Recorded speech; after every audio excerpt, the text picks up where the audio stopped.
No spoon feeding. Every news under 30 seconds. Let's go. Here are the highlights of the day. 1. India US trade deal. कुछ time से India और US के बीच proposed trade deal को लेकर parliament और political circles में काफ़ी debate चल रही थी। गवर्नमेंट ने अब इस पर डिटेल्स शेयर की हैं। आइए समझते हैं इस फ्रेमवर्क के मेन पॉइंट्स क्या हैं। इंडिया और यूनाइटेड स्टेट्स ने एक इंटरिम ट्रेड फ्रेमवर्क फाइनल किया है जिसमें दोनों कंट्रीज एक दूसरे को प्रेफरेंशियल मार्केट एक्सेस देने पर अग्री हुई हैं। की डिटेल्स, इंडिया अगले 5 सालों में यूएस से लगभग $500 बिलियन के प्रोडक्ट्स इंपोर्ट करने का प्लान बना रहा है। Energy items, aircraft parts, technology products और कुकिंग कोल जैसे सेक्टर्स इसमें शामिल हैं। टैरिफ फ्रंट पर यूएस ने पहले ही कुछ ड्यूटीज रिमूव कर दी हैं और बाकी को 18% तक लाने का प्रपोजल है। इंडिया भी फाइनल एग्रीमेंट साइन होने के बाद यूएस गुड्स पर टैरिफ्स रिड्यूस करेगा। एग्रीकल्चर और डेयरी जैसे सेंसिटिव सेक्टर्स को अभी डील से बाहर रखा गया है। गवर्नमेंट का कहना है कि फार्मर्स को हर्ट करने वाली कोई आइटम इंक्लूड नहीं की गई है। प्राइम मिनिस्टर ने कहा है कि ये पार्टनरशिप जॉब्स क्रिएट करेगी, एमएसएमईएस को बूस्ट करेगी और long term bilateral trade agreement का बेस बन सकती है। 2. Delhi motorcyclist death case. Delhi में रोड कंस्ट्रक्शन सेफ्टी को लेकर पहले भी क्वेश्चंस उठते रहे हैं। अब एक नया ट्रैजिक केस सामने आया है जिसमें एक्सीडेंट के बाद रिस्पांस और अकाउंटेबिलिटी पर सीरियस डिबेट छिड़ गई है। आइए समझते हैं क्या हुआ। एक्सप्लेनेशन, जानकपुरी एरिया में एक 25 साल के मोटरसाइकिलिस्ट की मौत के बाद पुलिस ने एक सब कॉन्ट्रैक्टर को अरेस्ट किया है। इस केस के इंपॉर्टेंट पॉइंट्स, एक्सीडेंट तब हुआ जब बीके एक 14 फुट डीप पिट में गिर गई जो दिल्ली जल बोर्ड की साइट पर खुदी हुई थी। एलिगेशन है कि इंसिडेंट के बाद तुरंत पुलिस को इन्फॉर्म नहीं किया गया। पुलिस कंपनी ओनर और वर्कर्स की रोल भी प्रोबे कर रही है। एपी ने इस पर दिल्ली पुलिस कमिश्नर के सस्पेंशन की डिमांड की है जबकि पुलिस ने लैप्सेस से इनकार किया है।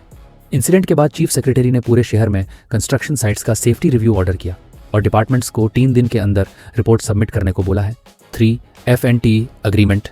ईस्टर्न नागालैंड में सेपरेट स्टेट की डिमांड सालों से चल रही है। अब सेंटर, नागालैंड गवर्नमेंट और ट्राइबल बॉडी के बीच एक नया एग्रीमेंट हुआ है जो पॉलिटिकल लैंडस्केप को बदल सकता है। आइए समझते हैं इसका मतलब क्या है। फ्रंटियर नागालैंड टेरिटोरियल अथॉरिटी यानी FNTA एग्रीमेंट को ENPO ने सेपरेट स्टेट की डायरेक्शन में पहला स्टेप बताया है। इस डेवलपमेंट के core points, centre, state government और ENPO के बीच ट्राइपार्टाइट एग्रीमेंट साइन हुआ है। ENPO 2010 से ईस्टर्न नागालैंड के लिए सेपरेट स्टेट की डिमांड कर रहा था। FNTA फ्रेमवर्क के अंडर लिमिटेड एडमिनिस्ट्रेटिव ऑटोनॉमी दी जाएगी। ENPO चीफ ने कहा कि ये एडमिनिस्ट्रेटिव जर्नी की शुरुआत है, एंड नहीं। साथ ही 8 ट्राइब्स को फ्यूचर गवर्नेंस के लिए यूनाइटेड रहने की अपील भी की गई है। 4. Gig workers protest, urban company. India में गिग इकोनॉमी से जुड़े प्रोटेस्ट हम पहले भी देख चुके हैं, लेकिन इस बार जो चीज़ अलग है वो है विमेन वर्कर्स की स्ट्रॉन्ग पार्टिसिपेशन। अर्बन कंपनी के प्लेटफॉर्म पर काम करने वाली महिला पार्टनर्स नेशन वाइड स्ट्राइक पर हैं। आइए समझते हैं क्या डिमांड्स हैं। Urban company women partners working conditions और पे स्ट्रक्चर को लेकर प्रोटेस्ट कर रही हैं। मेन पॉइंट्स, कंपनी के अकॉर्डिंग इंडिया में उसके प्लेटफॉर्म पर 50,000 प्लस सर्विस प्रोफेशनल्स काम करते हैं। यूनियन का एस्टिमेट है कि across India around 30,000 women workers gig sector से जुड़ी हुई हैं। प्रोटेस्ट्स दिल्ली, जयपुर, बेंगलुरु और मुंबई जैसे सिटीज़ में हुए जहां 250 से 300 वर्कर्स ने पार्टिसिपेट किया। वर्कर्स का कहना है कि ID ब्लॉकिंग, ऑटो बुकिंग और स्ट्रिक्ट कैंसिलेशन रूल्स उनकी इनकम और वर्क लाइफ बैलेंस को अफेक्ट कर रहे हैं। कंपनी ने रिस्पॉन्ड करते हुए कहा है कि एवरेज मंथली अर्निंग्स बढ़कर 28,322 रुपीज़ हो गई हैं, जो पिछले साल 26,489 रुपीज़ थी। 5. Kerala HC temple entry case. Kerala से आया ये जजमेंट रिलीजियस हार्मनी और लीगल इंटरप्रिटेशन दोनों एंगल्स से इंपॉर्टेंट माना जा रहा है। हाई कोर्ट ने क्रिश्चियन प्रीस्ट्स की टेम्पल एंट्री को लेकर फाइल्ड पिटीशन पर ऑर्डर दिया है। आइए समझते हैं कोर्ट ने क्या कहा। केरला हाई कोर्ट ने 2030 के केस में प्रीस्ट्स की एंट्री को चैलेंज करने वाली प्लिया डिसमिस कर दी। कोर्ट के ऑब्जर्वेशंस, प्रीस्ट्स इवेंट के लिए इनवाइट किए गए थे और टेम्पल के तांत्री ने उनकी एंट्री अलाउ की थी। कोर्ट ने कहा कि ये राइट बेस्ड एंट्री नहीं बल्कि गेस्ट विजिट थी। जजेस ने वार्निंग दी कि स्टैट्यूट्स और रूल्स को रिलीजन्स के बीच डिस्कॉर्ड पैदा करने के लिए यूज नहीं किया जाना चाहिए। 1925 एक्ट का ऑब्जेक्टिव डिस्क्रिमिनेशन रोकना था, जबकि रूल 3A नॉन हिंदूज की एंट्री पर रेस्ट्रिक्शन का रेफरेंस देता है। 6. Fungal metabolism and new therapy route. Fungal infections दुनिया भर में एक अंडर एस्टिमेटेड हेल्थ थ्रेट बने हुए हैं। हैदराबाद से आई एक न्यू साइंटिफिक स्टडी ने इसके ट्रीटमेंट को लेकर होपफुल डायरेक्शन दिखाई है। आइए समझते हैं रिसर्च ने क्या अनकवर किया।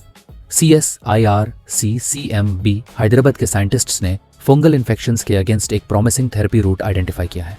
स्टडी के की फाइंडिंग्स। फंगस अपना शेप जीन्स के साथ साथ अपनी मेटाबॉलिज्म सिस्टम के थ्रू भी चेंज करता है। ये यीस्ट फॉर्म से फिलामेंटस फॉर्म में शिफ्ट होता है जो इन्फेक्शन को और अग्रेसिव बना देता है। रिसर्चर्स ने ग्लाइकोलिसिस और सल्फर कंटेनिंग अमीनो एसिड्स के रोल को हाईलाइट किया है। साइंटिस्ट्स के मुताबिक फंगल मेटाबॉलिज्म को टारगेट करना पैथोजेंस का अकिलिस हील बन सकता है। 7. Meghalaya coal mine blast. Meghalaya के ईस्ट जैंटिया हिल्स से पिछले कुछ दिनों से एक्सट्रीमली ट्रैजिक विजुअल्स और अपडेट्स आ रहे हैं। इलीगल रेड होल कोल मिने ब्लास्ट के बाद रेस्क्यू ऑपरेशंस जारी हैं और डेथ टोल बढ़ता जा रहा है। आइए समझते हैं लेटेस्ट डेवलपमेंट्स क्या हैं। 5 फरवरी को हुए ब्लास्ट के बाद डेथ टोल 27 तक पहुंच चुका है। Latest details. Rescue work NDRF और SDRF टीम्स कर रही हैं। विक्टिम्स असम, मेघालय और नेपाल से थे। ऑफिशियल्स को फियर है कि कुछ वर्कर्स अभी भी 100 फुट डीप वर्टिकल शाफ्ट्स के टनल्स में ट्रैप्ड हो सकते हैं। पुलिस ने मिने ओनर्स को अरेस्ट किया है और मशीन्स और एक्सप्लोसिव्स सीज किए गए हैं। पॉलिटिकल पार्टीज और सिविल ग्रुप्स ने इंडिपेंडेंट प्रोब और फैमिलीज के लिए कॉम्पेंसेशन की डिमांड की है। Article 8 SIR rules and orphans. Electoral roll revision का प्रोसेस आमतौर पर टेक्निकल माना जाता है, लेकिन इस बार स्पेशल इंटेंसिव रिवीजन रूल्स ने ऑर्फनेजेस और चैरिटी होम्स में रहने वाले यूथ को सीरियस ट्रबल में डाल दिया है। आइए समझते हैं ग्राउंड पर क्या हो रहा है। SIR के अंडर पेरेंट मैपिंग रूल्स की वजह से वेस्ट बंगाल और 11 और स्टेट्स में कई लोग रजिस्ट्रेशन नहीं कर पा रहे। Important data. 1987 to 2004 born voters को अपने और पेरेंट्स के डॉक्यूमेंट्स देने होते हैं। केयर होम्स में रहने वालों के पास अक्सर ये प्रूफ अवेलेबल नहीं होता। इंडिया में अराउंड 9,500 चाइल्ड केयर इंस्टीट्यूशंस हैं जहां लगभग 3.7 लाख चिल्ड्रन रहते हैं।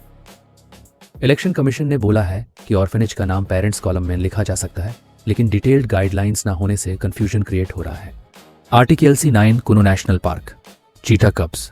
इंडिया ने जब वाइल्ड लाइफ रेस्टोरेशन के लिए नमीबिया से चीटस को मध्य प्रदेश के कुनो नेशनल पार्क में रिलोकेट किया था, तब से प्रोजेक्ट चीटा पर सबकी नजर रही है। अब इससे जुड़ी एक पॉजिटिव डेवलपमेंट सामने आई है। आइए समझते हैं क्या खुशखबरी है। नमीबियन चीता आशा ने कुनो नेशनल पार्क में 5 कब्स को जन्म दिया है। ऑफिशियल्स ने बताया इंडिया की टोटल चीता पॉपुलेशन अब 35 हो चुकी है, जिसमें 24 इंडियन बॉर्न कब्स और 11 ट्रांसलोकेटेड अडल्ट्स शामिल हैं। फॉरेस्ट डिपार्टमेंट ने कंफर्म किया है कि सब कब्स हेल्थी हैं और मदर के साथ उनकी कांस्टेंट मॉनिटरिंग की जा रही है। ये वाइल्ड लाइफ कंजर्वेशन और प्रोजेक्ट चीटा दोनों के लिए एनकरेजिंग माइलस्टोन माना जा रहा है। Then Bangladesh election and minority security. Bangladesh पिछले साल पॉलिटिकल टर्मोइल से गुजरा है। शेख हसीना गवर्नमेंट के बाद इलेक्शंस को लेकर एटमॉस्फेयर ऑलरेडी टेंस है। ऐसे में माइनॉरिटी कम्युनिटीज ने सिक्योरिटी को लेकर सीरियस कंसर्न्स रेज किए हैं। आइए समझते हैं इस रिपोर्ट का बैकड्रॉप। अपकमिंग इलेक्शन से पहले माइनॉरिटीज के अगेंस्ट वायलेंस के मल्टीपल इंसिडेंट्स रिपोर्ट हुए हैं। डेटा और रिएक्शंस। ह्यूमन राइट्स ग्रुप्स के मुताबिक इलेक्शन से पहले के मंथ्स में 56 टारगेटेड अटैक्स रिकॉर्ड हुए जनवरी 2026 तक और 42 इंसिडेंट्स ऑफिशियली लॉग्ड हुए। ट्रांसपेरेंसी इंटरनेशनल ने 2025 में 50+ केसेस मेंशन किए, जबकि INA सलिश केंद्रा ने 12 इंसिडेंट्स डॉक्यूमेंट किए। माइनॉरिटी लीडर्स का कहना है कि फियर का एनवायरनमेंट बना हुआ है। इलेक्शन कमीशन ने अश्योर किया है कि पोलिंग सेंटर्स पर सिक्योरिटी टाइट होगी और माइनॉरिटी वोटर्स के लिए स्पेशल अरेंजमेंट्स होंगे। Editorial 1 Medaram and the rhythms of devotion. Medaram Jatara, जिसे सम्मक्का सरलम्मा महाजतारा भी कहते हैं, तेलंगाना के मुलुगु डिस्ट्रिक्ट के जंगल विलेज में होता है। ये एशिया का सबसे बड़ा ट्राइबल गैदरिंग माना जाता है। फेस्टिवल कोया ट्राइबल ट्रेडिशन से जुदा है और फॉरेस्ट गॉडेसेस सामक्का और सारालम्मा को हॉनर करता है। हर 2 साल में होने वाला ये मेला 1998 से स्टेट फेस्टिवल बन चुका है और अब तेलंगाना, आंध्रा, ओडिशा, महाराष्ट्र जैसे स्टेट्स से क्रोरेस ऑफ डिवोटीज यहाँ आते हैं। रिचुअल का फ्लो कुछ ऐसा होता है। पहले सारालम्मा को कानेपाली से प्रोसेशंस में लाया जाता है, फिर गोविंदराजू और पगिदिद्दाराजू आते हैं। सबसे सेक्रेड मोमेंट तब होता है जब सम्मक्का चिलाकलागुत्ता से सिंबॉलिकली लाई जाती हैं। लेजेंड के मुताबिक सम्मक्का और उनका फैमिली ककतिया रूलर्स के खिलाफ लड़े और मार्टर हुए। एडिटोरियल का मैसेज ये है कि ये सिर्फ मेला नहीं बल्कि ट्राइबल फेथ, मेमोरी और रेजिस्टेंस का सिंबल है। Editorial 2 why Ayush got a major push in budget 2026 to 27 में आयुष सेक्टर का एलोकेशन 4,400 करोड़ रुपए से ज्यादा कर दिया गया। गवर्नमेंट का एम है आयुर्वेदा और ट्रेडिशनल सिस्टम्स को रिसर्च ड्रिवन बनाना, new all India Ayurveda institutes बनाना, आयुष फार्मेसीज और लैब्स अपग्रेड करना। इंडिया EUFTA से आयुष को यूरोप में एंट्री मिलेगी क्योंकि अब इंडियन डॉक्टर्स अपनी क्वालिफिकेशंस के साथ प्रैक्टिस कर सकते हैं। पर आर्टिकल कंट्रोवर्सी भी एक्सप्लेन करता है। IMA जैसे ग्रुप्स बोलते हैं कि आयुष में साइंटिफिक ट्रायल्स कम हैं और कुछ प्रोडक्ट्स में हैवी मेटल्स जैसे मर्क्यूरी कंसर्न बन चुके हैं। एडिटोरियल का balance takeaway, government Ayush को ग्लोबल इंडस्ट्री बनाना चाहती है, पर साथ ही एविडेंस, सेफ्टी और रेगुलेशन स्ट्रॉन्ग करना जरूरी है। Editorial 3 mental health institutions, is budget enough? Economic survey ने पहले ही वार्न किया था कि इंडिया में एडिक्शन और डिप्रेशन बढ़ रहा है। WHO के डेटा के हिसाब से इंडिया को 10 से 13 बिलियन डॉलर्स का प्रोडक्टिविटी लॉस हो चुका है मेंटल इलनेस के कारण। साइकाइट्रिस्ट्स की शॉर्टेज भी सीवियर है, लाख लोगों पर सिर्फ 0.75 डॉक्टर्स, जबकि WHO स्टैंडर्ड 1 है। बजट ने new mental health institutes, district level centres और तेलेमानस हेल्पलाइन को एक्सपेंड किया, जहां 24/7 काउंसलिंग होती है। लेकिन एक्सपर्ट्स बोलते हैं कि ओवरऑल हेल्थ बजट का सिर्फ 1% मेंटल हेल्थ पर जा रहा है, जो इनएडिक्वेट है। एडिटोरियल का कंक्लूजन, सिर्फ हॉस्पिटल्स नहीं, अर्ली इंटरवेंशन, कम्युनिटी केयर और स्कूल बेस्ड प्रोग्राम्स पे फोकस करना होगा। Editorial 4, why Dreamliner's fuel system is under watch? February 1, 2026 को एयर इंडिया की लंदन तो बेंगलुरु फ्लाइट में एक fuel control switch unexpectedly run से कट ऑफ की तरफ स्लिप हो गया। क्रू ने रिपीट चेक्स किए और फाइनली फ्लाइट कंटिन्यू हुई बिना किसी इंसिडेंट के। इसके बाद DGCA और बोइंग दोनों इन्वेस्टिगेशन में आए। FAA ने पहले भी वार्निंग दी थी कि बोइंग 787 और 737 जैसे एयरक्राफ्ट में फॉल्टी स्विचेस इंजन शटडाउन का रिस्क क्रिएट कर सकते हैं। एयर इंडिया ने चेक्स रिपीट किए, DGCA सुपरविजन में इंस्पेक्शंस हुए और बोइंग के SOPs सर्कुलेट किए गए। एक्सपर्ट्स बोल रहे हैं कि एविएशन में ह्यूमन मशीन इंटरफेस बहुत क्रिटिकल होता है। एडिटोरियल का core message, design reliability strong है, पर कंटिन्यूअस मॉनिटरिंग और स्ट्रिक्ट सेफ्टी ऑडिट्स एविएशन के लिए नॉन नेगोशिएबल हैं। Editorial 5, crisis time CM Yumnam Khemchand Singh. February 4 को युमनम खेमचंद सिंह ने मणिपुर के चीफ मिनिस्टर के रूप में ओथ लिया। स्टेट 2023 से एथनिक वायलेंस से जूझ रहा है मेटी और कुकीजो कम्युनिटीज के बीच। उनका बैकग्राउंड मार्शल आर्ट्स ट्रेनर से MLA तक का रहा है और लॉ एंड ऑर्डर में क्लीन इमेज को उनकी स्ट्रेंथ बताया गया।